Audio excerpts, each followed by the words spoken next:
গেছে দু দলেরই প্লেয়াররা। রেফারি বাঁশি নিয়ে রেডি। রেফারির বাঁশি বাজানোর আগেই রেফারিকে ইগনোর করে খেলা শুরু হয়ে গেল, আর সঙ্গে সঙ্গে ছকের মাবন এক হয়ে গেল। বল পেয়ে গেছেন খুদি। খুদি বল নিয়ে দৌড়চ্ছেন। খুদি দেখা যাক কী করতে পারেন। খুদি বল নিয়ে দৌড়চ্ছেন, আর খুদির পেছনে দৌড়চ্ছেন মাত্র 15 জন প্লেয়ার।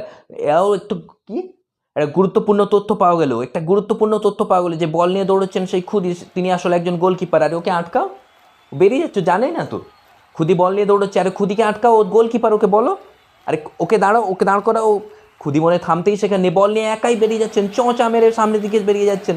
উনি কি থামবেন? না, উনি থামতে শেখেননি। উনি বল নিয়ে সোজা বল, আর উনি মাঠের বাইরে বেরিয়ে গেলেন। বাকি 7 জনের খিস্তি খেয়ে খুদি আবার গোল পোস্টের নিচে ফিরে আসছেন। দেখা যাক কী করেন খুদি। গোল পোস্টের নিচে ফিরে এসছেন। খুদিকে আটকে রেখেছে তার দলেরই 2 জন ডিফেন্ডার গোল পোস্টের নিচে, না তো খুদিকে গোল পোস্ট ছেড়ে আবার উঠে যেতে পারেন। এবার হবে গোল কিক।